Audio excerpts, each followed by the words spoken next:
Boa noite a todos os irmãos e irmãs, em nome de Jesus.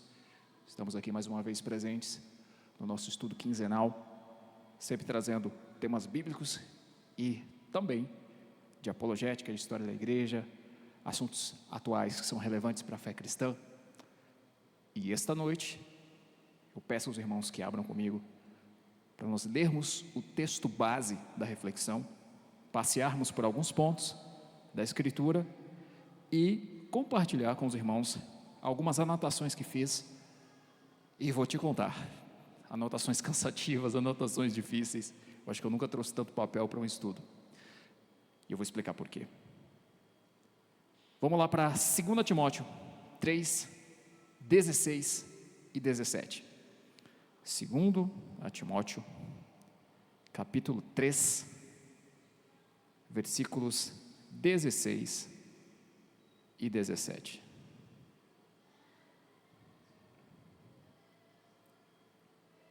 Leiamos. Toda a Escritura é divinamente inspirada e proveitosa para ensinar, para repreender, para corrigir, para instruir em justiça, para que o homem de Deus seja perfeito e perfeitamente preparado para toda boa obra. Vamos fazer uma breve oração.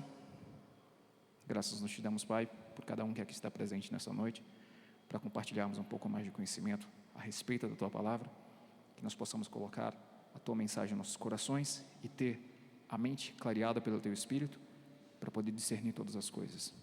Em nome de Jesus, amém. Bom, a primeira coisa que eu gostaria de tentar trazer aqui para os irmãos, a partir dessa reflexão, é uma pergunta bem simples, a respeito de 2 Timóteo 3, 16, especialmente, embora o bloco que traga o significado, né, aqui ele está no 16 e no 17, é basicamente uma única frase que foi dividida em 2 versículos. A gente vê que nem tudo aquilo que está na Bíblia é divididinho assim, em versículos, que a mensagem ela não está sempre condensada em um versículo. Às vezes você tem que exceder um pouquinho para poder pegar o contexto, né? Isso é normal. Um dia desse a gente ainda faz um estudo sobre por que a Bíblia foi dividida em capítulos e versículos, né? Sendo que no texto original seria como um livro normal. A gente fala, por exemplo, de cartas de Pedro, cartas de João, cartas de Paulo. Cartas não tem marcação de versículo e capítulo, né? O irmão Becker, ele fala muito quando ele vai pregar que a Bíblia, os subtítulos, eles não são originais, né, dos textos, e a divisão dos capítulos e versículos, ela não estava também nos originais, né? É mais uma conveniência de estudo, para a gente saber encontrar as coisas. Um dia a gente fala mais sobre isso. Mas se toda Escritura é divinamente inspirada e proveitosa, o que significa a palavra Escritura neste texto? Eu vou tentar fazer um raciocínio para poder ligar um pouquinho do que a gente vai falar essa noite, porque vai ser um estudo um pouco mais breve, com o estudo anterior, onde falamos sobre o gnosticismo. Parte do material que foi usado para embasar o estudo sobre o gnosticismo e quais eram as vertentes dessa caixa chamada gnosticismo, que é um inimigo da fé cristã desde o primeiro século e cujos efeitos continuam aí vivos até hoje. Por exemplo, a própria cultura do aborto, a gente conseguiu rastrear que ela começa enquanto ensinamento, pelo menos a partir de quando a era cristã é inaugurada, ela começa com o gnosticismo, né? É uma das pautas que a gente hoje tem que lutar contra, e isso já se apresentava faz muito tempo. Mas enfim, isso são detalhes que vocês podem acompanhar vendo o material da aula anterior. O que 2 Timóteo 3,16 está chamando de Escritura? Em geral, quando a gente fala sobre a Bíblia, a gente, que é cristão, evangélico, protestante, que congrega aqui numa comunidade pentecostal, a gente entende que Escritura é Novo e Antigo Testamento, como um compilado de 66 livros, né? A gente sabe que a Bíblia católica ela tem livros a mais, né, do que a Bíblia evangélica, são 72 na Bíblia católica, e a ordem dos salmos na Bíblia católica não é a mesma, os capítulos não são os mesmos, né? E a gente sabe que, por exemplo, o livro de Daniel, ele tem um acréscimo, tem uma história chamada Susana e o Dragão, né? Livros que nós não temos na nossa Bíblia, por exemplo, no Antigo Testamento, 1ª e 2ª Macabeus, Sabedoria de Salomão, Eclesiástico, né? São alguns exemplos, não vou citar todos aqui, até porque não sei se conseguiria citá-los todos de cabeça, já os li também. Mas o Novo Testamento é praticamente o mesmo, certo? Então, entendendo, como foi falado no estudo a respeito das diferenças entre catolicismo e protestantismo, que historicamente os livros que a Igreja Católica usa, chamados de deuterocanônicos, eles foram assimilados num cânon posterior à Reforma Protestante, como forma de se diferenciar daqueles que haviam se separado de Roma. Nós, cristãos, evangélicos, protestantes, que congregamos aqui em Igreja Pentecostal, entendemos que a Escritura, em 2 Timóteo 3,16, fala dos 39 livros que nós temos do Antigo Testamento, que são os mesmos 39 considerados inspirados no judaísmo, porque eles seguem a lei e os profetas, né? A Torá e a Tanakh, como eles chamam. Torá, os livros de Moisés, Tanakh, os livros proféticos. De certa forma, então, a fé evangélica ela tem uma proximidade maior com o judaísmo por usarmos também o Antigo Testamento. Por outro lado, como nós cremos em Jesus e a maioria dos judeus não, nós acabamos nos diferenciando porque nós temos o Novo Testamento.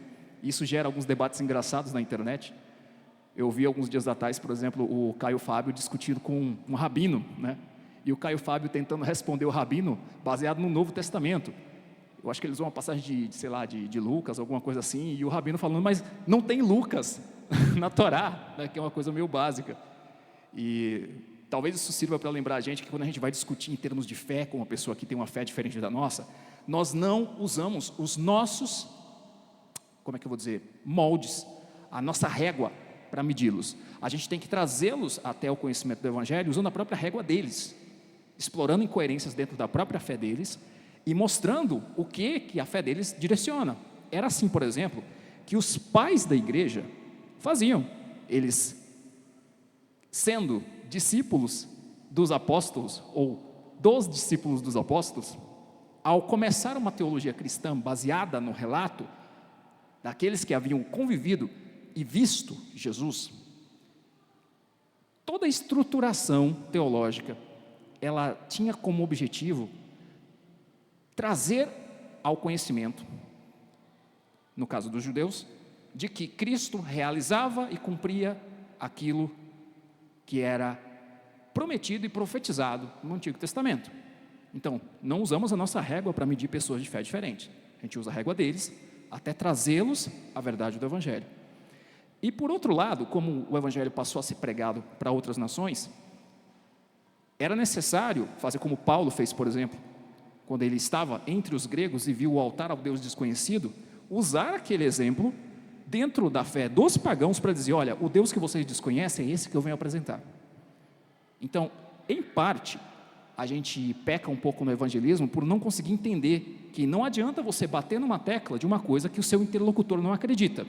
Você tem que trazê-lo ao convencimento, que não é você que vai fazer, né, mas você vai ser usado pelo Espírito Santo para fazer isso, mostrando para a pessoa, a partir dos seus equívocos ou da sua própria cosmovisão, daquilo que tiver de verdade lá, que a realização da verdade, a encarnação do Logos, é Cristo. Nós entendemos que a confissão da fé em Cristo, ela não é simplesmente uma confissão verbal, porque nós admitimos que a verdade é uma pessoa encarnada, é o próprio Deus que se faz homem. Por que eu estou trazendo isso tudo? Porque o significado de escritura, a gente poderia muito bem ir para o grego, dar uma olhada no que significava, e eu vou confessar para os irmãos, eu não tive tempo de procurar qual é o termo exato da palavra escritura em 2 Timóteo 3,16. Eu preferi uma abordagem um pouco mais longa, e acabei comendo pelas beiradas. Não recomendo que vocês não procurem como eu, né, porque esse estudo aqui é um processo em andamento, eu vou continuá-lo em casa. Eu estou estudando a patrística recentemente, o livro que eu exibi aqui para os irmãos, inclusive, é um devocional diário. Eu nunca fui muito fã de devocional, mas esse aqui específico, ele traz trechos dos pais da igreja, ou seja, dos discípulos dos apóstolos e dos discípulos dos apóstolos, lá do início do Evangelho. A gente fala muito, a gente tem que voltar para o Evangelho, para a fé cristã original, né? Voltar para a igreja, como a igreja primitiva pensava. Mas de fato eu não vejo tanto esforço das pessoas de tentar entender historicamente como é que a igreja primitiva pensava. Eu estou pelo menos tentando chegar nesse ponto. E uma das coisas que a gente observa entre os pais da igreja é que algumas questões que a gente pode observar, elas remontam a problemas em dois níveis: o problema das heresias que a gente falou no estudo sobre o gnosticismo e o problema da escolha dos livros que compuseram o cânon que nós usamos hoje enquanto esse emaranhado de textos e de livros que forma a Bíblia e que nós cremos que é revelação divina. Então, eu vou citar algumas coisas aqui para tentar amarrar esse raciocínio, para a gente chegar numa explicação de por que nós temos um cânon de 66 livros. Me desejem sorte, isso daqui também é novidade para mim, é um estudo que foi bastante pesado, e eu queria que os irmãos acompanhassem primeiro alguns trechos bíblicos que a gente vai ler junto, e depois eu vou trazer aqui algumas referências que eu consegui encontrar em pesquisa, para a gente entender por que o nosso cânon funciona com 66 livros, sendo 27 do Novo Testamento e 39 do Antigo. Provavelmente alguns de vocês já devem ter se reparado com notícias sensacionalistas em jornal, em revista, dizendo: olha, encontraram um evangelho perdido aqui, sei lá, evangelho de Maria Madalena, tiraram o livro de Enoque da Bíblia, um monte de coisas do tipo, né? E a gente vai passar bem brevemente por tópicos desse assunto. Só que primeiro eu quero que os irmãos abram a Bíblia em Números, capítulo 21, versículos 14 e 15.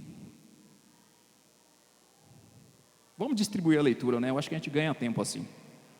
Então, enquanto uma pessoa vai para Números 21, 14 e 15, outra pessoa vai para 2 Samuel 1, 18,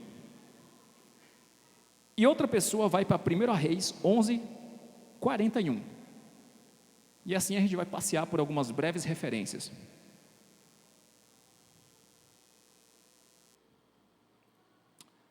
Números 21, 14 a 15, 2 Samuel 1, 18, 1 Reis 11, 41. Quem encontrou Números 21, 14 e 15?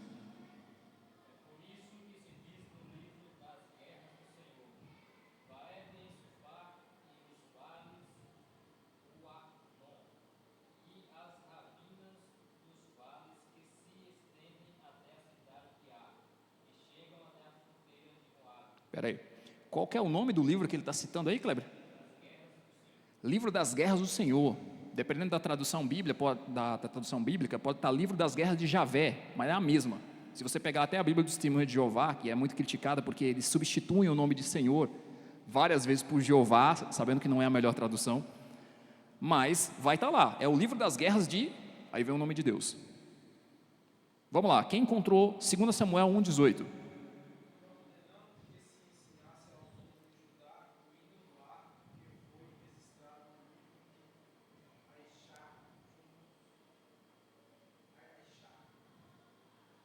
Livro de Aixá?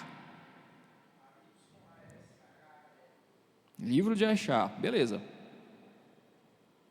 Quem encontrou 1 Reis 11:41?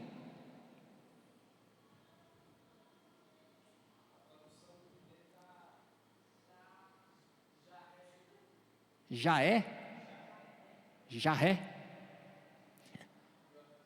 Quando a gente estudou o problema das traduções, tem inclusive um vídeo bem esclarecedor de por que às vezes você vai fazer uma transliteração de um idioma para outro e o som de um nome não parece com o de outro, né? Por um processo meio que parece que um telefone sem fio, né? Em que você perde alguns fonemas pela incapacidade da pessoa de traduzi-los porque eles não existem na sua língua. É por isso que, por exemplo, Tiago, Iago e James são o mesmo nome. Mas não vou explicar, eu recomendo que vocês voltem a alguns estudos anteriores para dar contexto para isso que a gente está vendo aqui. Quem encontrou 1 Reis 11:41?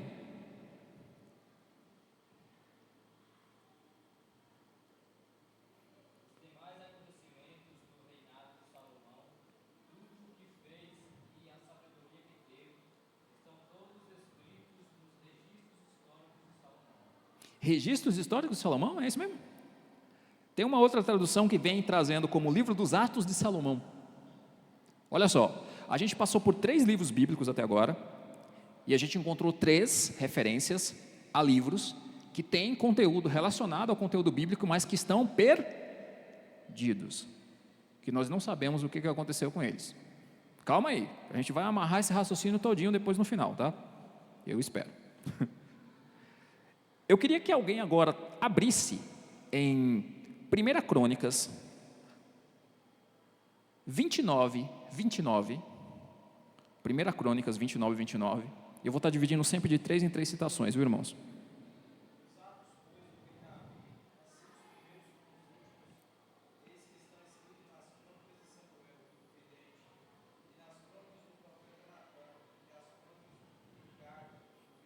Espera aí, Crônicas de Samuel, vai.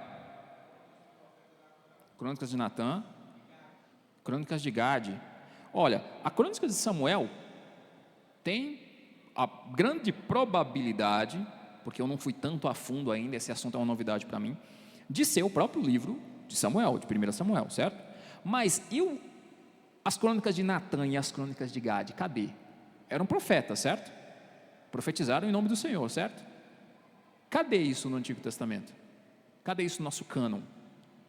Então tem pelo menos aqui mais 2 livros perdidos, ok? Segura isso aí, tá? Vamos para 2 Crônicas 9:29.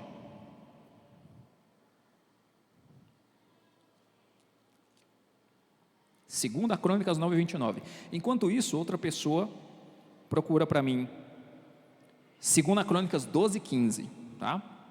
São 2 passagens. 2 Crônicas 12:15 e 1 Crônicas 29:29. Não, 1 Crônicas 29:29 já foi, né? Verdade. Então, 2 Crônicas 12:15, quem encontrou?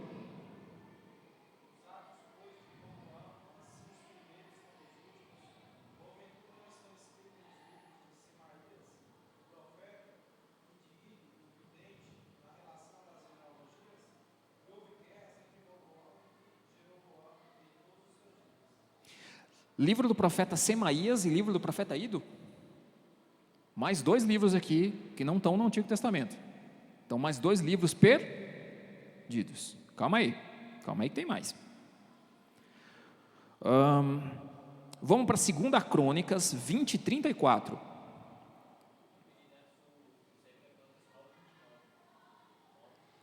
(9:29) 9:29, eu acho que a gente já leu, Kleber. Eu acho que eu falei por engano aqui. Que tem o livro de Natã, né? O livro de Aías, o livro de Ado. 29:29. Então, 9:29. Lê para nós aí para eu ver uma coisa.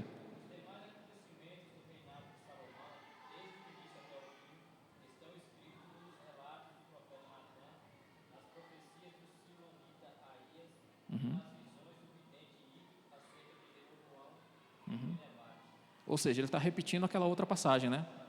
Beleza. Então vamos lá. Eu não estou contando a quantidade de livros, tá? Vocês podem contar com mais calma em casa. Eu estou só tentando passear para demonstrar uma coisa. Quem achou 2 Crônicas 20:34?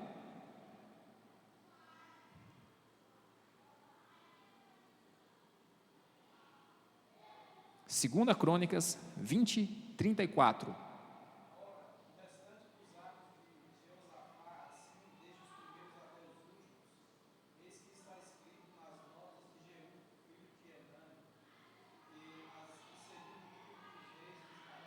Ou seja, tem um trecho do livro de Reis que fazia parte de um outro livro chamado Comentários de Jeú, filho de Hanani.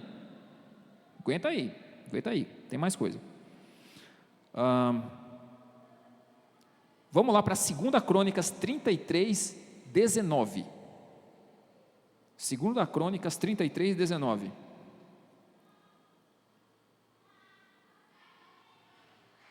Se-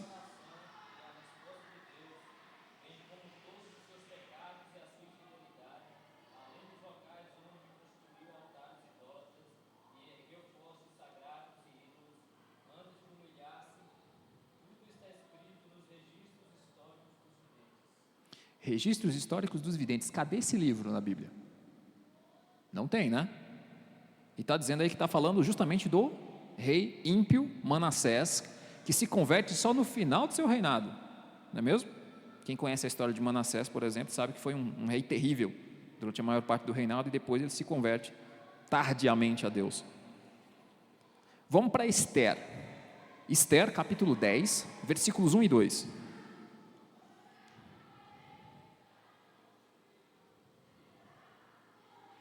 Esther, capítulo 10, versículos 1 e 2.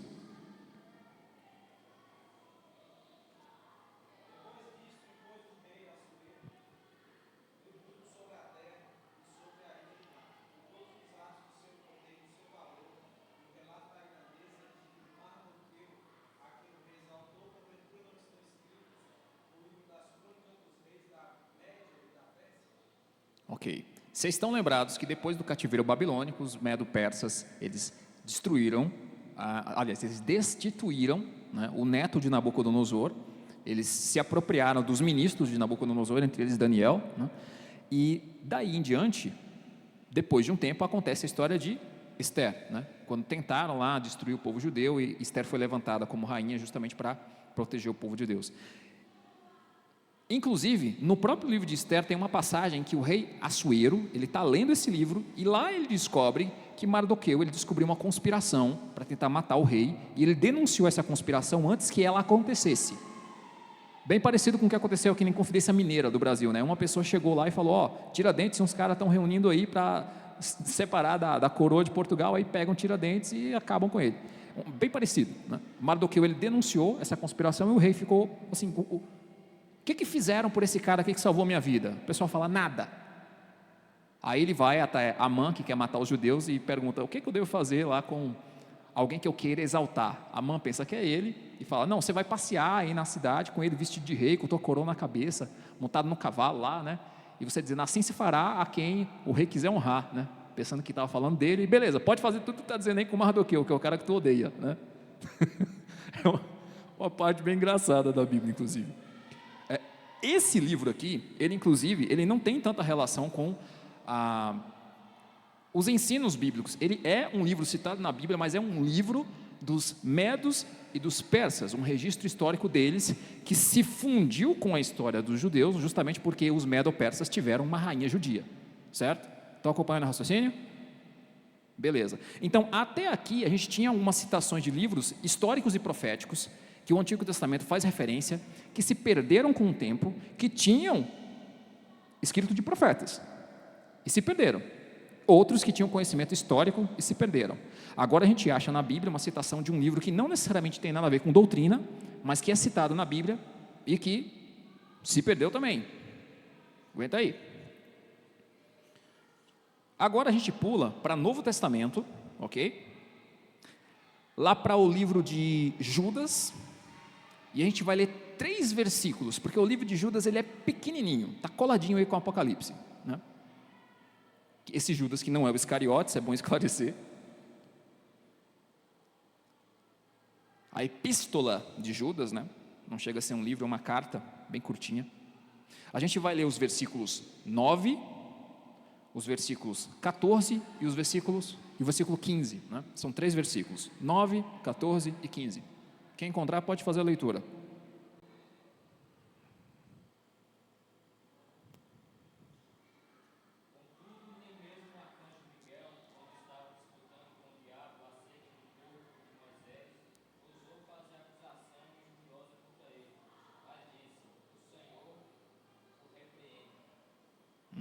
Esse é o 9, agora o 14 e o 15.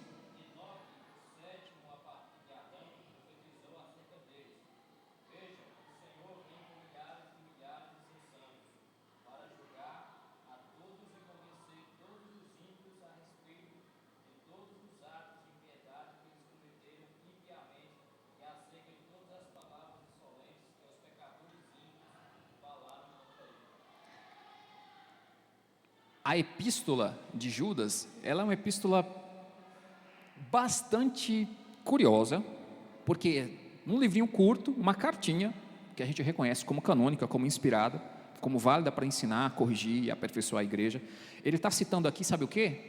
Sabe esses vídeos aí que você vê nesses canais de YouTube, meio de curiosidade, aí falando, sei lá, o livro de Enoque,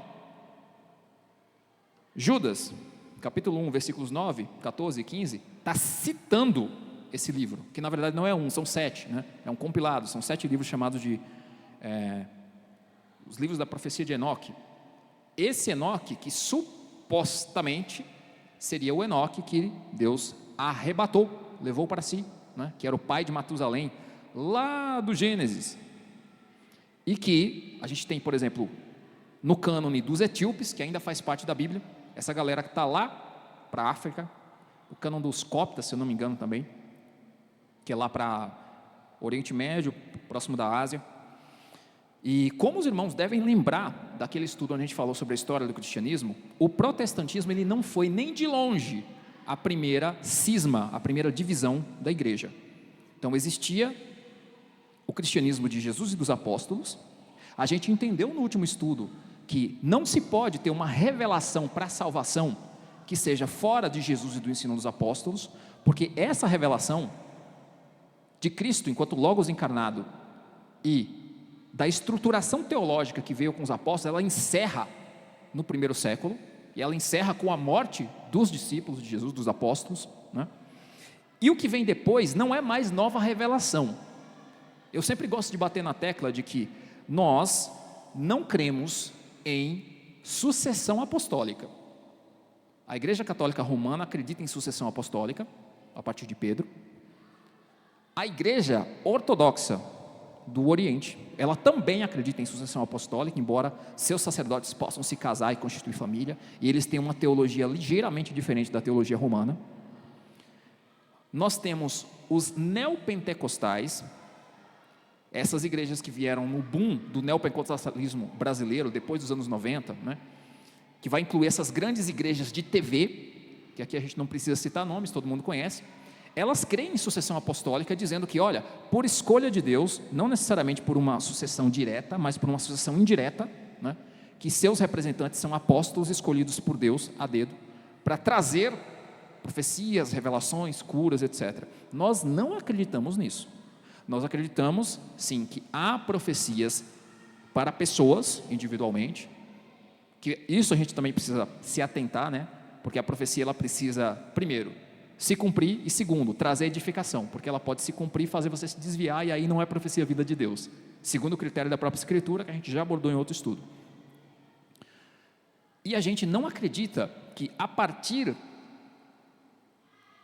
do encerramento da revelação apostólica que tenha nova revelação, porque se a gente acreditasse, a gente estaria dando margem para novos conteúdos, uma Bíblia atualizada, como defende Ed René e os cristãos pós-modernos que creem que a Bíblia tem que ser atualizada. Nós não acreditamos nisso, e de quebra a gente já derruba uma série de pensamentos modernos a respeito do que seria uma revelação espiritual. A gente rejeita, por exemplo, a união que o Seixonoye tenta fazer de tradições orientais com o cristianismo, porque isso é entendido como nova revelação, então, portanto, herético. A gente não entende os espíritas cristãos como cristãos no sentido estrito da palavra, porque eles podem dizer que Cristo é um espírito evoluído, mas eles não admitem a divindade de Cristo, assim como os gnósticos. Eles admitem que, por exemplo, o livro dos Espíritos de Allan Kardec, ou as revelações de Chico Xavier, seriam nova revelação. Nós não acreditamos nisso. Nós também não acreditamos que se possa ter outro tipo de revelação vinda de anjos, como acontece, por exemplo, na Igreja dos Santos dos Últimos Dias, também popularmente conhecida como Mormons. Vocês já devem ter visto aquele comercial no YouTube, né? Vem uma mocinha asiática com sotaque de Portugal, falando, olha, eu sou uma missionária da Igreja de Jesus Cristo dos Últimos Dias, né? Ela fala um negócio assim, e ela apresenta, ao lado da Bíblia, o livro de Mormon, que seria um livro a partir de uma revelação de um anjo com um cara chamado Adam Smith, lá nos Estados Unidos. Não é o Adam Smith do capitalismo não, tá? É outro Adam Smith. Joseph Smith, muito obrigado, Kleber, obrigado pela correção. E esse cara teria visto um anjo chamado Moroni, que vem trazendo uma nova revelação para ele. A gente não acredita nesse negócio. Outra coisa que a gente não acredita também, isso é bem óbvio, né? Mas é importante a gente dizer para vocês entenderem qual que é o raciocínio. O que é o Islã? O Islã é um cara chamado Maomé dizendo: olha, o Deus dos judeus e o Deus dos cristãos, ele mandou um anjo para mim, aqui o anjo Gabriel, para me revelar uma nova revelação, que é mais perfeita, que é o Islã.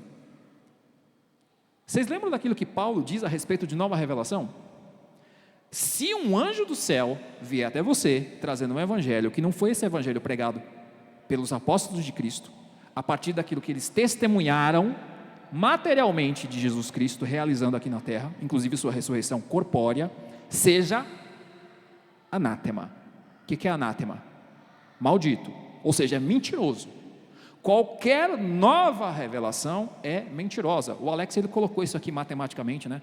Se você multiplica os meios de salvação, se você subtrai a Escritura, se você soma outras coisas à revelação da Escritura, ou se você... A parte da divisão eu não lembro bem, Alex. Se você puder me ajudar, eu agradeço. Como é que era a parte da divisão mesmo?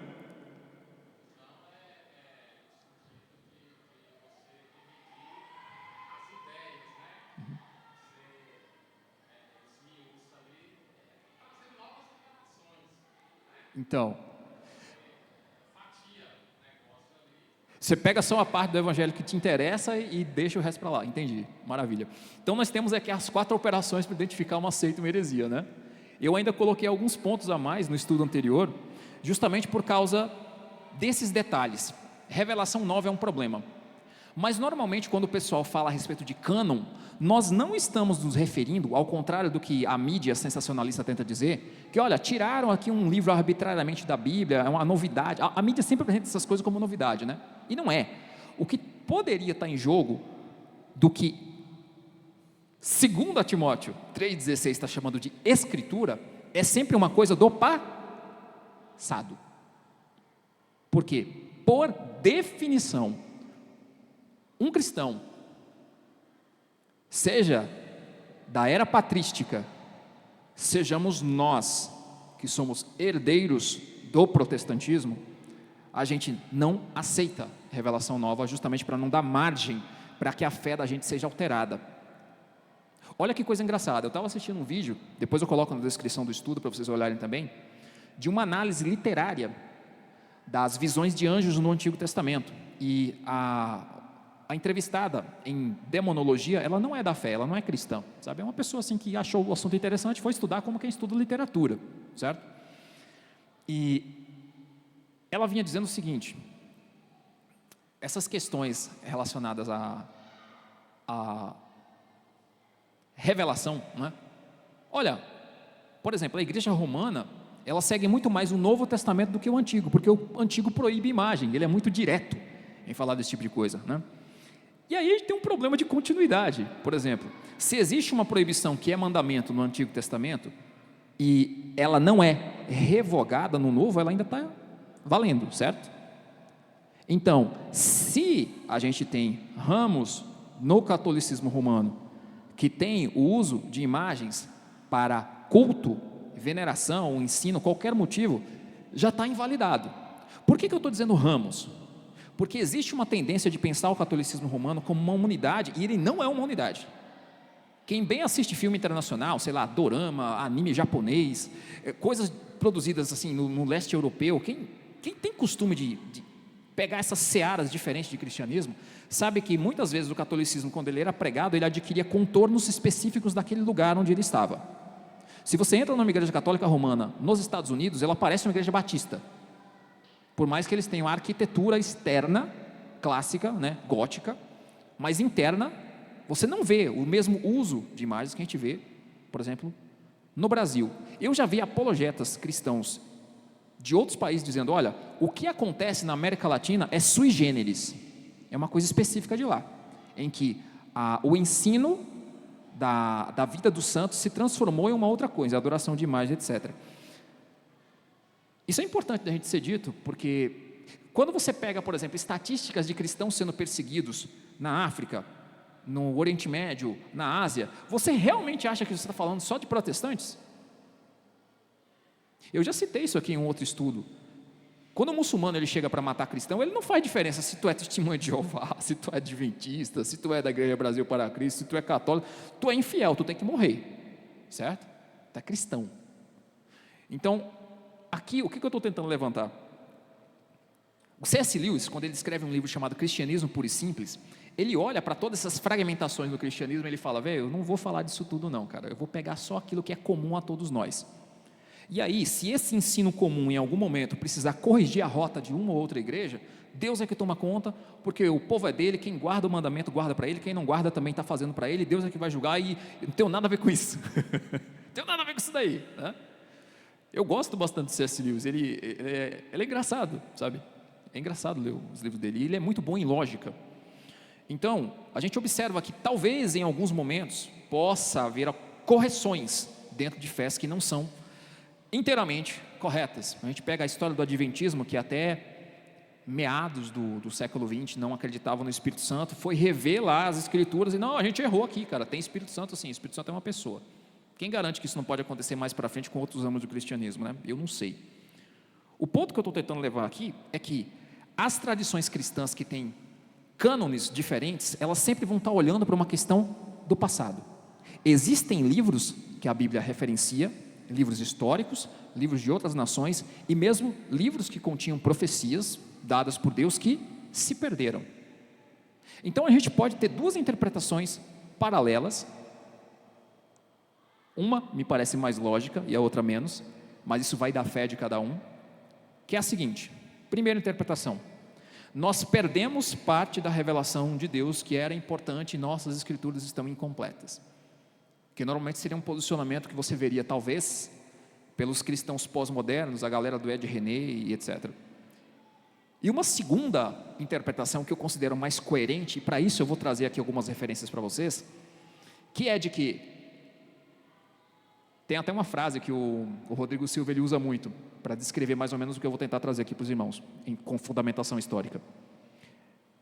Naquilo que não é essencial, diversidade, naquilo que é essencial, unidade, e em tudo, caridade, que é uma frase que não se sabe bem quem disse, mas é atribuída a Santo Agostinho, que inclusive é um dos pais da igreja, lá dos primeiros séculos.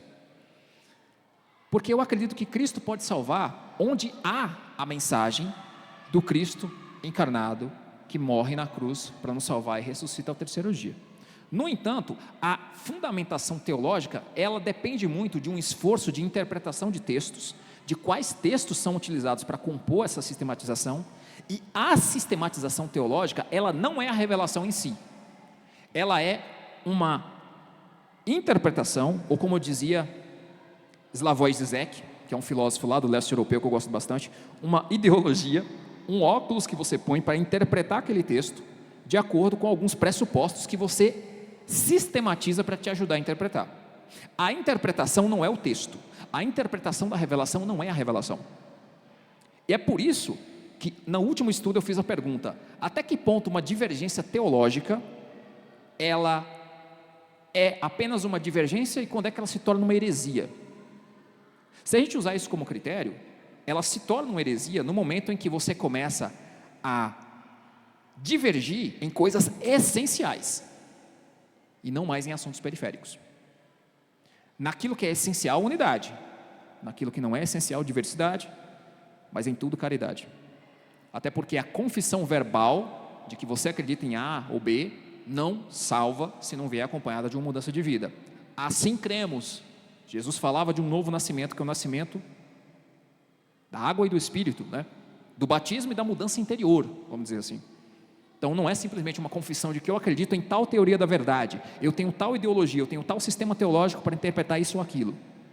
É por isso que eu acho muito perigoso quando a gente vê alguns teólogos, eles tentando bater o martelo sobre o que é o cristianismo para além de algumas dificuldades. Eu fiquei surpreso com um teólogo que eu sigo há algum tempo no YouTube, porque tem muito material bom dele, mas ele dizendo que, por exemplo, ele é calvinista e ele diz: o arminianismo é uma heresia na minha visão. Eu acho isso perigoso, porque basicamente qual que é o pensamento que a gente tem para interpretar o que é uma heresia? A heresia, ela não pode estar em consonância com os ensinos bíblicos. A gente sabe que não dá para tirar doutrina de um único versículo, mas se você olhar para várias passagens bíblicas dentro da teologia arminiana, você vai encontrar respaldo, assim como você vai encontrar respaldo para a teologia calvinista, assim como você também pode encontrar respaldo para outras visões divergentes, como o molinismo, que a gente vai trazer aqui em algum momento para vocês. Porque se eu acho base, e se a base não está em um lugar só, adivinha, o texto talvez não queira te dar a resposta. Ou como está escrito lá em Deuteronômio, as coisas reveladas pertencem aos homens, as que não são reveladas pertencem a Deus, e você que lide com isso. É por isso que temos sistemas teológicos diferentes, para poder explicar algumas coisas. E eu acho engraçado, né? A gente que é protestante, a gente entende, por exemplo, que a treta de Lutero com a Igreja Católica foi por conta das indulgências, mas se você for estudar os apologistas católicos, eles vão dizer, não, Lutero teve outros erros lá que ele cometeu, por exemplo, ele tinha uma visão diferente a respeito da justificação, que foi isso que fez com que ele fosse excomungado. E aí tu olha, o que é justificação, né? Como é que Deus torna você justo? É pela fé com as obras que você começa a demonstrar que você é salvo, ou pelo sinergismo, como diz a Igreja Católica, e os arminianos em geral, ou é porque Deus te elege pela fé, que é dom que Ele dá, até porque sem fé é impossível agradar a Deus. Duas sistematizações teológicas para explicar um negócio, e eles batem tanto nessa tecla que a de justificação ela é dúbia, né? Ela tem o lado de Deus e tem o lado do homem, por isso que eles usam esse ditado, né? De que faz a tua parte, eu te ajudarei. Muita gente pensa que está na Bíblia, mas é só um ditado popular. E o problema é que as duas sistematizações têm base. Como é que você vai tirar a teima de qual dos lados está certo? E se não for uma questão de lado certo, e se for uma questão de perspectiva, como diz Augusto Nicodemos, né? Que quando um calvinista ajoelha, ele vira arminiano, e quando um arminiano fica de pé para confrontar o pecado, ele vira calvinista. Já pensou? O camarada, ele acredita que Deus elege as pessoas, ele está orando para a salvação de alguém, virou arminiano. Ou então o cara que é arminiano, que ele acredita que você tem que mudar, porque aí você alcança a salvação, ele chega e confronta o pecado de uma pessoa e diz, você vai para o inferno, por causa desse pecado, né? Ainda que ele esteja pensando, não, talvez a pessoa arrepende, mas a atitude dele de confrontar o pecado não soa tão arminiana, soa mais calvinista, né? Porque está sendo determinista. Se isso, então aquilo, causa e efeito, né? Então, enfim, são alguns pensamentos bem aleatórios que eu queria trazer aqui. Vamos tentar responder a pergunta de o que é a Escritura em 2 Timóteo 3,16. E eu vou ler aqui algumas passagens de um estudo baseado nos livros Introdução ao Novo Testamento, do D.A. Carson, do E Deus Falou, na Linguagem dos Homens, do Douglas Moo e do Leon Morris, do A Heresia da Ortodoxia, do Andreas Kustenberg e do Michael Kruger, e do livro O Cânon das Escrituras, de F.F. Bruce, e o Cânon Revisado, de Michael Kruger. São algumas referências que eu encontrei a partir de uma pesquisa lá no canal 2 Dedos de Teologia, uma pesquisa pesada, inclusive. Você vai ver as referências, tem muita coisa para ler, muita coisa para examinar, e vamos com calma. Veja, a importância de saber quando os livros que compõem a nossa Bíblia foram reconhecidos, ela é importante justamente porque existem os teólogos liberais que acreditam que a Bíblia não é inerrante e que a revelação continua em aberto, né? Portanto a Bíblia tem que ser atualizada. Ao mesmo tempo, porque você pega os católicos romanos que dizem que foi a Igreja Católica enquanto instituição que definiu quais eram os livros que eram sagrados ou não, baseado naquele trecho de o que 2 ou 3 reunidos em meu nome decidirem, está decidido na terra e no céu, né? Então eles usam essa justificativa para dizer que a Igreja Apostólica Romana, né, Católica Apostólica Romana, definiu os livros, escolheu os livros, não apenas reconheceu, né?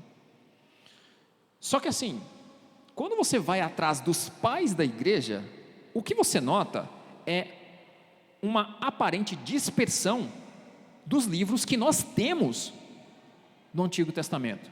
Porque no Novo Testamento, irmãos, perdão, o Antigo Testamento ele é da responsabilidade dos judeus. Eles receberam a revelação, o próprio apóstolo Paulo dizia que a salvação vem dos judeus. Eles disseram, olha, isso aqui é palavra de Deus, isso aqui não é. Por quê? Porque a própria palavra se confirmou através da boca dos profetas, e isso levou a uma conversão, então eles entenderam, isso aqui é revelação de verdade. O Antigo Testamento, ele não está nas mãos do movimento cristão, ele está na mão dos judeus, certo? Jesus era judeu, Jesus é judeu, uma das coisas que é pouco falada. E como sendo mais antigo, pelo menos 400 anos, desde o último livro do Antigo Testamento até o primeiro do Novo, a questão do cânon do Antigo Testamento, ela já está fechada, independente de quantos livros o Antigo Testamento cita que se perderam. Então a gente pode dizer que todos esses livros que a gente viu aqui biblicamente, que a Bíblia cita no Antigo Testamento, que estão perdidos, eles não eram importantes em termos de doutrina, embora eles foram usados como livros para aprendizado, para ensino durante aquela época, né? Esses livros se perderam e não foram necessários para que nós tivéssemos a prova de que Cristo é o Messias. O que está na Torá, na lei de Moisés, e o que está no Tanakh, nos profetas, é suficiente para nos apontar a Cristo. Eu entendo que grande parte do movimento de voltar para o cristianismo primitivo, expresso desde a reforma até hoje, porque esse movimento continua se aperfeiçoando, né? A gente buscando traduções melhores de textos bíblicos, a gente buscando se fundamentar historicamente na arqueologia para confirmar a nossa fé, isso tem nos ajudado a ficar menos caipiras e tem nos ajudado a continuar minimalistas, né? Eu não sei se vocês já pararam para pensar, nós somos muito minimalistas comparado com os outros dois ramos do cisma da igreja cristã. Você pega os ortodoxos têm toda uma questão assim ritualística, né? No vestuário, na apresentação do culto, no incenso, na fumaça, nos cânticos, na arquitetura. É bonito? É, mas é essencial para o culto?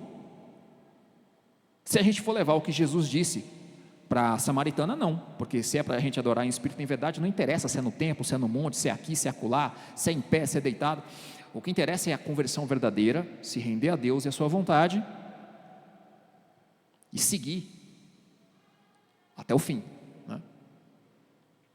E aí você olha, por exemplo, a Igreja Católica Romana, quando a gente falou de Huckmacher, ele fazia aquela crítica, né, que por que a gente abandonou as artes? A gente ficou minimalista demais, a gente ficou descuidado, a gente acabou não ligando, por exemplo, para produzir boas obras literárias cristãs, boa música cristã com um grau de complexidade, boa arquitetura cristã. Então a gente ficou minimalista em excesso em alguns pontos. E aí eu vou dar o braço a torcer para Huckmacher, porque os resultados que a gente está tendo aí na música e na cultura confirmam o que ele estava dizendo. Por exemplo, se um artífice ele se convertesse ao protestantismo, ele ia abandonar a profissão. Ele não via, por exemplo, a possibilidade de ele usar o dom artístico dele para fazer outra coisa que não promovesse idolatria e continuar trazendo beleza para a vida das pessoas. Então, tem esse aspecto que é importante a gente pensar. E a gente vê pelo ritual, pela liturgia dos católicos romanos também que tem toda aquela questão muito cerimonial, né? O sacerdote, o padre, os bispos, o próprio Papa, ele dá aquela impressão de sacerdote do Antigo Testamento, aquela coisa muito ritualística, né? Algumas pessoas dizem que inclusive o rito latino, como eles chamam, que é o rito da missa, ele é um tanto quanto mecânico, né? Porque ele segue aquele mesmo padrão de tradição. Algumas coisinhas pequenas mudaram, tipo o sacerdote antes ele ministrava virado de costas, agora ele ministra virado de frente. Tem aquela questão de antes as missas eram realizadas em latim, depois de Lutero eles reconheceram, não, a gente vai perder fiel, a gente está preso aqui numa tradição muito engessada, vamos começar a falar a língua vernácula, a língua do povo, para eles entenderem a mensagem, porque senão não tem nem como não ser cooptado pelos protestantes, né? Que tinham essa questão do uso da língua vernácula do culto. A gente é minimalista no sentido de que a gente espera pouca coisa para poder realizar um culto, né? Tem 2 ou 3 reunidos no nome do Senhor, usando a mesma passagem que o católico usa para poder justificar o cânon, né? E a gente canta os louvores, a gente bate palma, a gente faz oração, a gente lê a Bíblia, faz uma reflexão e acabou o culto, né? Bem minimalista, a gente não exige tanto. Qual que é o ponto aqui?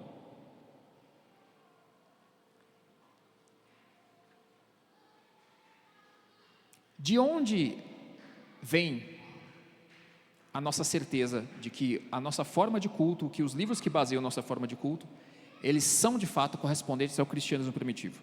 E eu vou citar aqui algumas referências, como Inácio de Alexandria, que entendia que os apóstolos possuíam uma autoridade extraordinária que não existia nos escritores cristãos posteriores.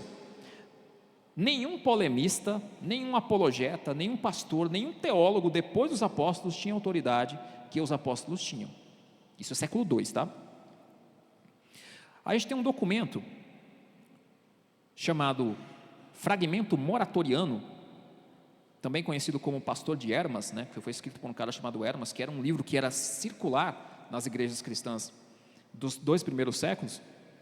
E essa obra, ela era vista pelos pais da igreja como uma obra de ensino, mas que não era equivalente, por exemplo, aos evangelhos e aos escritos dos apóstolos do primeiro século, porque eles entendiam, olha, os apóstolos já morreram, a revelação já foi dada, a revelação é Jesus, a interpretação da escritura foi dada através dos apóstolos, não tem mais nada de novo. Se a gente recebe um livro para poder ser usado na nossa comunidade, ele é menor em termos de importância, por mais que ele sirva para poder ensinar algo a respeito de doutrina, de conduta, etc. Mas ele não é mais revelação. É mais ou menos como a gente entende hoje os livros dos filósofos cristãos, dos escritores cristãos como C.S. Lewis, dos apologetas, né? E de outros que às vezes falam de temas que são relevantes para a fé cristã, mas que nós não colocamos em pé de igualdade com os escritos dos apóstolos a respeito da vida de Jesus e a respeito do que Jesus ensinou. Essa é a controvérsia que existe, por exemplo, entre quais ramos do adventismo seriam heréticos e quais não, porque eles também têm subdivisões. Então, se você considera que a pessoa, ela crê que Ellen White ela é uma profetisa que trouxe uma nova revelação, cai em heresia. Se a pessoa não acredita e aceita os escritos dela apenas como uma coisa inferior, sujeita a erros inclusive, a pessoa está sendo ortodoxa mesmo estando lá na igreja adventista, o que é interessante, em paralelo também com essa questão de que existem momentos históricos, existem lugares em que o catolicismo ele não se tornou exatamente como ele está nos moldes aqui da América Latina. Isso inclusive corrobora com a tese que o Alex levantou de que, olha, eu creio que existe salvação fora das igrejas que tem assim, uma teologia mais voltada para a reforma, uma teologia mais estruturada, né? Eu creio que mesmo o camarada estão lá num outro tipo de igreja, ele pode ser salvo. Considerando o fato que Deus havia se revelado por meio de livros, esses documentos escritos, em algum momento, né, recebidos pelas igrejas, iriam se tornar de uso comum, até porque o evangelho, quando ele começa a ser pregado numa região pequena, basicamente, né? Oriente Médio, uma parte da Ásia Menor, uma parte da Europa. E aí você pega, por exemplo, Justino Mártir, do século II, ele descreve que no dia chamado Sol, né, Sunday, para os de fala inglesa, o dia de domingo, celebra-se uma reunião de todos os que moram nas cidades ou nos campos, uma reunião dos cristãos, né? E aí se leem, enquanto o termo permite, olha o que eles liam, segundo século, tá? As memórias dos apóstolos e os escritos dos profetas. O que é isso? Tanakh e Evangelhos. Sendo que o primeiro concílio para poder dizer quais livros a igreja cristã como um todo aceitaria só ia acontecer no século IV, com Constantino. Então segura aí, tem mais. Havia o Antigo Testamento, havia as memórias dos apóstolos, e no segundo século, Irineu de Leão, ao debater com quem? Com os gnósticos, que nós estudamos no último estudo, tratando com a heresia gnóstica, ele, para apresentar documentos para refutar o gnosticismo, ele apresentava os escritos apostólicos e os evangelhos para tratar dessa heresia. Ou seja, quem eram os apóstolos? Os apóstolos de Jesus, que escreveram, por exemplo, a gente tem o apóstolo Pedro, a gente tem o apóstolo Paulo, a gente tem Mateus, e a gente tem pessoas que escreveram de segunda mão, tipo Lucas, que escreveu a pedido de Teófilo, Lucas que era grego. Você tem Marcos, que a gente entende pela história que foi discípulo de Pedro, e que inclusive não escreveu cronologicamente o Evangelho de Marcos, tem essa questão. Então veja, nós estamos falando de século II. O primeiro concílio para poder definir quais eram os livros na Bíblia acontece no século IV. Os livros deuterocanônicos, eles vão entrar na Bíblia Católica no século XVI. Talvez vocês não tenham feito as contas das datas, mas enquanto o Brasil estava sendo descoberto aqui nas Américas, a reforma protestante estava acontecendo na Europa. É tudo ao mesmo tempo, tá, irmãos? Então vamos lá. Antigamente a gente sabe que os rolos dos escritos do Antigo Testamento, os judeus eles usavam aqueles pergaminhos, né? Só que no Novo Testamento as pessoas começaram a costurar livros bem parecido com o tipo de costura que a gente faz hoje, e eles começaram a chamar esses livros de códices. Daí vem a palavra cânon também, e daí vem esses códices que o pessoal fala, o códice alexandrino, o códice não sei o quê, né? Que são costuras de vários livros em um único compêndio, para poder ser comparado. Século II, tá? O documento mais antigo contendo citações de qualquer um dos livros do Novo Testamento é um texto chamado Primeira Clemente, também conhecido como Epístola de Clemente. É uma carta que se encontra no Códice Alexandrino, escrita por Clemente de Roma, um dos pais da igreja, para a igreja de Corinto no final do século I, aproximadamente em 95 depois de Cristo. Você lembra que Jesus é crucificado, e quando ele é crucificado ele fala, olha, não vai passar uma geração e Jerusalém vai ser destruída. E aí acontece que os romanos destroem Jerusalém no ano 70 e os judeus ficam perdidos aí, vagando pelo mundo afora, até 1945, depois do final da Segunda Guerra Mundial, né? E em 1947 é fundado o país de Israel, fundado de novo, no caso, né? Porque eles voltam para a terra dos ancestrais deles. Inclusive o nome Palestina, que é dado para aquela região, em romano, é Filistia. Filistia virou Palestina. Os romanos queriam apagar da história que os judeus existiram, dando ao nome da terra em que os judeus viviam, que era a terra de Israel, o nome dos seus inimigos no Antigo Testamento, que eram os filisteus. Olha que eu vou fazer assim, igual aquele meme da internet, né? Puta falta de sacanagem, né? Então, mais algumas referências. Entre 107 e 110 depois de Cristo, Inácio de Antioquia, mais um dos pais da igreja, escreve a chamada Carta aos Filadélfios. E no seu texto, ele mostra que conhecia todas as epístolas de Paulo, além de citar o Evangelho de Mateus e o Evangelho de João. Ainda no século II, nós temos listas formais que fazem, por exemplo, comparações entre os evangelhos. Você pega, por exemplo, aqui um livro chamado Diatessaron, né, que pegava os 4 evangelhos canônicos, isso já no século II, e fazia tipo tabelas, em que você pegava a história que acontecia no evangelho A e mostrava essa mesma história no evangelho B, no evangelho C, no evangelho D. Quais são os 4 evangelhos? Mateus, Marcos, Lucas e João. Então, peraí, se a galera da igreja primitiva já usava os textos de Paulo, os textos de Pedro, o Apocalipse de João, os evangelhos, então como assim uma instituição, ela vem e valida e define quais eram os livros da Bíblia? A questão aqui não me parece ter sido definição, pelo menos não quando você estuda um pouquinho de história.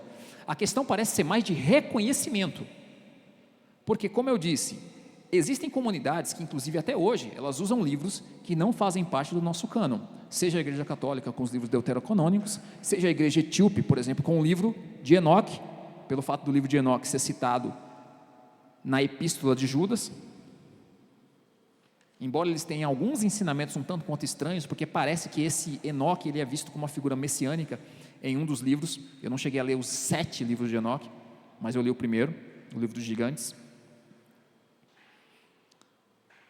E assim, o que me parece, com todos esses dados que eu estou apresentando aqui para os irmãos, me parece que quando lá em 2 Timóteo, capítulo 3, versículo 16, é falado de escritura, me parece que sim, a interpretação é escritura divinamente inspirada.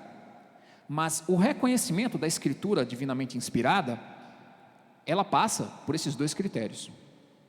O Antigo Testamento, que já estava definido pelos judeus há muito tempo, e os escritos reais dos apóstolos, que viram e conviveram com Jesus, que se encerram no primeiro século, e a partir daí não tem mais nova revelação. Beleza. Mas tem algum tipo de polêmica, além da questão do livro de Enoque no Novo Testamento, já que ele é citado na Epístola de Judas? Até tem. Se você for folhear a tua Bíblia, você vai ver que tem algumas passagens que elas têm colchetes. Você lembra de colchete da prova de matemática? Primeiro você resolve o que está nos parênteses, depois dos colchetes e depois das chaves. Sabe o que é colchete, né? Aquele Czinho bem quadradinho. Tem alguns versículos da Bíblia que aparecem em colchetes. E eu me lembro de alguns dias, a minha esposa ter me mostrado no Instagram, uma postagem de uma pessoa dizendo: olha, estão imprimindo Bíblias lá na China, e estão faltando versículo aqui, e ela mostrava que estava faltando versículo. Eu fui dar uma pesquisada rápida, e eu achei um outro teólogo no YouTube, vou colocar isso na descrição para vocês examinarem com mais calma, dizendo: gente, não é o governo chinês que está censurando as Bíblias que eles imprimem lá e vendem para nós, não. Eles censuram lá para eles, né? Tipo, nas igrejas cristãs lá da China, eles estão agora numa vibe de colocar a foto do Xi Jinping, do Xi Jinping para o pessoal, no lugar das imagens, no caso das igrejas católicas cristãs de lá, né? No lugar de Jesus e no lugar de Maria, para tentar forçar um culto ao líder, né? Nas igrejas que estão lá explicitamente abertas, porque a gente sabe que dentro da China você tem gente que cultua tudo escondido para fugir desse tipo de maluquice lá do Partido Comunista Chinês. Mas beleza, voltando ao caso, tem muito livro hoje que você vai abrir e está sendo impresso lá. Esse livrinho aqui que eu comprei, inclusive, sobre os pais da igreja, ele foi impresso na China. E o vídeo de Instagram que eu vi, a moça estava dizendo: olha, está vendo aqui? Está faltando um versículo. Só que quando eu fui dar uma pesquisada, era um dos versículos que é disputado se estava ou não presente nos textos originais, nos estudos que a gente tem de hoje em dia. Tem, por exemplo, Marcos, capítulo 16, dos versículos 9 ao 20, não são todos os textos antigos que apresentam esses versículos, o final longo de Marcos, como é chamado. Tem muitos textos antigos preservados em que essa parte não aparece. Então levantou-se uma suspeita por parte dos estudiosos do Novo Testamento de que talvez isso seja uma adição póstuma. Marcos 11, do 9 ao 20, que em algumas Bíblias aparecem em colchetes. E João 7,53 até o capítulo 8, versículo 11, na história da mulher adúltera, ela também não aparece em todos os originais que a gente tem acesso pela arqueologia para se comparar. Então existe a suspeita de que esses dois trechinhos do Novo Testamento eles sejam acréscimos. E aí eu vou deixar essa polêmicazinha para vocês meditarem aí no final, não como algo para vocês se preocuparem, porque eu quero que vocês entendam uma coisa: a parábola da mulher adúltera não é o único momento em que Jesus perdoa. Então o que a gente perde de essencial no Evangelho se essa parte for um acréscimo póstumo? Nada. Aí você tem o final maior, final longo de Marcos, né? Capítulo 16, versículos 9 ao 20, que muita gente tem dúvidas entre os estudiosos se ele estaria realmente entre os originais ou se isso foi um acréscimo póstumo. Gente, Marcos 15, Jesus já tinha ressuscitado. E os outros 3 evangelhos, eles falam do ide. Então, se for um acréscimo, o que a gente perde? Nada. Daí aquela fala de Rodrigo Silva me parece muito importante, né? No que é essencial, unidade. Mesmo que essas suspeitas do meio acadêmico, elas sejam reais, a gente não perde nada em termos do ensino fundamental do Evangelho para a salvação. Isso eu acho importante a gente sinalizar. Agora, apenas para a gente poder fazer o fechamento do estudo a respeito do cânon, a gente pode concluir que, a partir daquilo que nós sabemos dos pais da igreja do primeiro e do segundo século. As cartas de Paulo já eram de uso comum antes de qualquer reunião para poder reconhecer um cânon por parte das igrejas da Europa, da Ásia Menor e do Oriente Médio. A gente sabe que os 4 evangelhos eles já eram estudados em paralelo, pelo menos desde o século II. A gente sabe que os antigos eles aceitavam como escritura apenas aquilo que vinha diretamente de um dos apóstolos de Cristo, e que havia muitos cristãos conversos vivos ainda disponíveis para poder desmentir qualquer heresia que aparecesse. Isso é uma coisa que a gente precisa sinalizar. Eu estava lendo, por exemplo, um gibi, tá? Chamado O Árabe do Futuro. É uma série em 6 edições, eu já li 4, muito bom inclusive. Para quem não sabe, Bipitanga 30 anos atrás era muito parecida com os países árabes, né, que até hoje, a questão da pobreza, da infraestrutura, das pirraças, de moleque ruim no meio da rua, de porco andando na rua, coisa que a gente lembra aqui de Bipitanga, quem já tem mais de 30, né? E uma das coisas que é interessante nesse gibi é que tem uma passagem em que o autor, que é uma obra autobiográfica, ele fala do pai dele, que era um árabe, um professor universitário, que defendia a tese de que os alemães eram o lado bom na Segunda Guerra Mundial, porque eles estavam perseguindo os judeus. Não sei se algum de vocês já assistiu um documentário novo da Brasil Paralelo, né? Acho que é From the Ocean to the Sea, uma coisa assim. From the River to the Sea, é isso. Do rio ao mar, que é sobre a questão do conflito árabe-israelense. Por que eu estou citando isso aqui? Porque, veja, tem uma passagem do gibi, do Árabe do Futuro, em que o rapaz, que era filho de árabe, estava dizendo, meu pai é professor universitário, árabe, e ele fala que quem estava certo na guerra era Hitler, era a galera da Alemanha, que os alemães eram bons, e que os alemães só queriam se livrar dos judeus, porque os judeus são maus. E aí vem a avó materna do autor do gibi, isso ele lembrando, né, brigando com o pai dele, que era árabe, dizendo, eu estava lá quando Paris foi invadida. Eles matavam pessoas, eles matavam crianças, eles chamavam a gente de ratazana, eles eram cruéis, eles eram maus. Eu não estou falando de coisa que eu li nesses seus livros enviesados, ela falando do tipo de literatura que os árabes consomem, para falar da questão do conflito árabe-israelense. Eu estava lá. Quando eu li aquilo, eu fiquei pensando, caramba, se você for olhar, tinha tanta gente que ainda estava vivo, ainda que fosse velhinho, tipo meu avô, que infelizmente nos deixou recentemente, mas partiu no Senhor, para a glória de Deus, que ia estar lá, na hora que eu visse uma heresia, ia dizer, não foi isso que Jesus disse não, não foi isso que Pedro falou não, não foi isso que Paulo ensinou não. Por quê? Porque eu estava lá.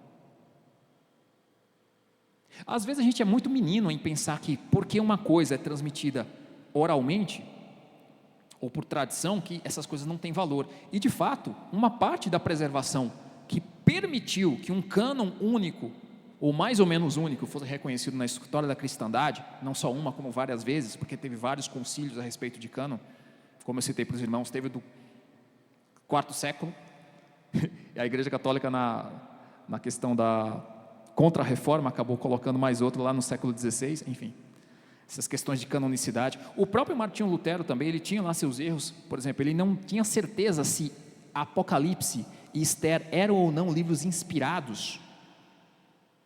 Então, Martinho Lutero não tinha certeza se esses livros eram inspirados, embora os patriarcas, os pais da igreja, tinham esses livros como inspirados. Os judeus, na parte de Esther, e os pais da igreja, o Apocalipse de João. Então, se a gente quer realmente viver um cristianismo que seja coerente com o cristianismo original, se a gente de fato quer voltar, eu quero voltar ao primeiro amor, não? Eu acho que a gente precisa aprender um pouquinho de história, não só a história que encerra no livro de Atos, mas a história que vem imediatamente depois, para a gente conseguir defender a nossa fé com mais substância. Eu já vi muita gente, por conta do argumento católico, de dizer, olha, a gente chega e a gente define lá na nossa instituição o que é a igreja, o que é a Bíblia, e a gente protegeu a Bíblia por não sei quanto tempo, sendo que o negócio funciona muito mais como uma rede neural. O que é uma rede neural? Cada um dos seus neurônios está espalhado aqui na sua cabeça, e quando um perde uma informação, tem em outro. a ponto de você conseguir refazer o caminho quando você tem um acidente e recuperar o movimento de um braço, de uma perna. E é mais ou menos isso que aconteceu nos primeiros séculos do Evangelho. Não havia necessidade de um cânon porque as pessoas se lembravam, porque as pessoas sabiam o que era verdade ou não. De fato, o que acontece quando há a necessidade de formar um cânon dos livros bíblicos é bem parecido com o nascimento da filosofia. Muita gente fala que o nascimento da filosofia acontece porque as pessoas não acreditavam mais no mito e estavam buscando uma explicação racional para a realidade. Não foi isso que aconteceu, tá? Se você for estudar um pouquinho de história, você vai ver que foram muitos discursos divergentes, que ninguém sabia mais o que era verdade. Aí foi necessário formar um tipo de pensamento que conseguisse separar o joio do trigo. Aqui na questão do cânon é bem parecido. O que as igrejas de fato usavam, que era de fato de uso corrente, com autoria reconhecida, que edificava e que era contemporâneo aos profetas e apóstolos. Isso era o critério para poder escolher os livros. A gente tem um cânon antes do cânon. E esse cânon antes do cânon, ele é muito mais próximo do cânon protestante, me perdoem os católicos que talvez estejam assistindo, ou que venham assistir, do que do cânon romano. E existe evidência histórica para poder apresentar isso. Esse estudo, pessoal, é mais um convite para vocês estudarem um pouquinho sobre a patrística, sobre os discípulos dos apóstolos e os discípulos dos apóstolos, como uma forma da gente reafirmar a nossa fé, como uma forma da gente ter segurança em Deus, apesar de algumas divergências que possam vir, talvez entre os estudiosos de Bíblia, mas eu acho que a gente tem que perder o medo de estudar e de ser contrariado, porque é justamente quando a gente é contrariado que a gente vai moldando e reconhecendo a força da nossa fé. Até porque se a gente não perseverar até o final, é sinal que a nossa fé não é verdadeira. É isso que a Escritura nos ensina. Então, só para recapitular e para a gente encerrar aqui por hoje, bem em tempo. De acordo com o estudo anterior sobre gnosticismo e de acordo com o que a gente consegue refazer a partir dos escritos dos pais da igreja, a gente consegue identificar que as marcas de um pensamento cristão herético, num desvio da fé, elas incluem acréscimos ou subtração da escritura, a ideia de sucessão apostólica, que não está correto, o uso de tradições que são incompatíveis com a Bíblia. Aqui eu vou acrescentar os que eu falei no estudo de gnosticismo, tá? A autoflagelação, as doutrinas alimentares ritualísticas, a questão da circuncisão, que é mais corrente, a gente sabe melhor, para quem já leu o Novo Testamento, a gente sabe que isso pegou muito no primeiro século, a questão de guarda de dias, a questão de culto aos anjos, ou receber novas revelações, e o uso de rituais e regras como meio de multiplicar as formas de salvação, né? Eu acho que essa tabelinha aqui, ela ajuda bastante a gente a entender o que são as heresias. O melhor material para combater heresias, pessoal, eu disse isso no último estudo, nós temos muito material ruim em língua portuguesa para estudar seitas e heresias. O melhor material é voltar para a patrística. O melhor material é voltar para quem viveu nos primeiros séculos, para entender o que a igreja sabia e o que a igreja defendia. A gente quer, de fato, ser representante de um cristianismo original, um cristianismo primitivo? Fica aqui a minha dica para vocês. Quem quiser começar a entender um pouquinho do pensamento dos pais da igreja, não estou ganhando nenhum real para fazer essa propaganda, tá? Devocional, os pais da igreja, devocional diário, sobre a patrística. São textos curtos, de uma página, que você pode estar lendo no dia a dia, para entender como era o pensamento desses cristãos. E como eu disse, eu nunca fui muito assim de usar textos de devocional no dia a dia, porque me parecia um negócio muito água com açúcar, sabe? Me pareciam umas reflexões meio modernas demais. E quando você pega aqui os caras da turma que enfrentava perseguição mesmo, tu lê as coisas que eles escreveram, você pensa, cara, a gente está num evangelho tão água com açúcar, velho. Teve um trecho desse daqui que eu mostrei para minha esposa e ela, poxa, pesado isso aí, né? Dizendo que o cristão tem que estar pronto para tudo, para ser martirizado, para ser flagelado, para enterrar filho, para perder o casamento, em nome de Jesus. Onde é que você vai pegar um devocional e ler um negócio desse? Aqui. Quem viveu de fato no primeiro século, no segundo século, quem teve encabeçando a igreja durante o primeiro momento, em que não existiam denominações, mas era apenas o povo cristão, que reconhecia que Jesus Cristo veio em carne, foi crucificado, sobre as mãos de Pôncio Pilatos, morreu, foi sepultado, ressuscitou e há de voltar para julgar vivos e mortos. Deus abençoe. E aqui a gente encerra o estudo de hoje.